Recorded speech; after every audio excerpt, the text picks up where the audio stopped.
The problem is defining exactly what it is, and we're at the early stages of the evolution of that concept. But ultimately, in business, it all boils down to the consumer.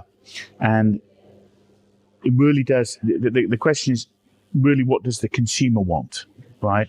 And certainly for the younger generation, and increasingly for middle-aged and older generation, the consumer wants to feel good about buying a product.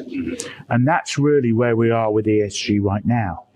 If a consumer feels good, which essentially means that they feel as though the supplier of that product are doing their best to mitigate effects on the environment, to incorporate a social element in their business and in their governance, then more people will buy that product. They'll be able to charge a higher price and make more profits. That is where we are right now with ESG. So I was saying operational real estate really has only really become a recognizable asset class in the last 5 years or so. It's always been there. I mean, if you own a hotel and it's not on a lease, it's on a management contract or whatever, then you have you have partial exposure to the profit and loss account of that hotel. Hence, it's operational real estate.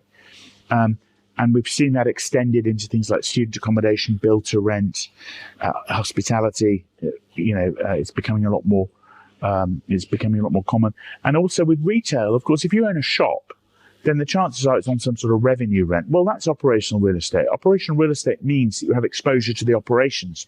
That's what it means, as opposed to a lease, where you have exposure to the covenants of the tenant, right? So there's two different. So it's certainly become a lot more prevalent in the last 5 years. In the US, it's very prevalent and has been for many years. And that's what we're seeing here with this conference. It's been very well attended, some really interesting debate and discussion. And it's certainly a growing segment. And do you think the momentum will continue, though? Yeah, for sure. Are you seeing, from an M&A perspective, that for sure. More, if you like, diverse portfolios Yes. are being driven? Yeah, I mean, some of the really big companies who only really would consider leases are now very much investing in and considering operational real estate, where they get exposure to the profit and loss account of the asset that they're investing in.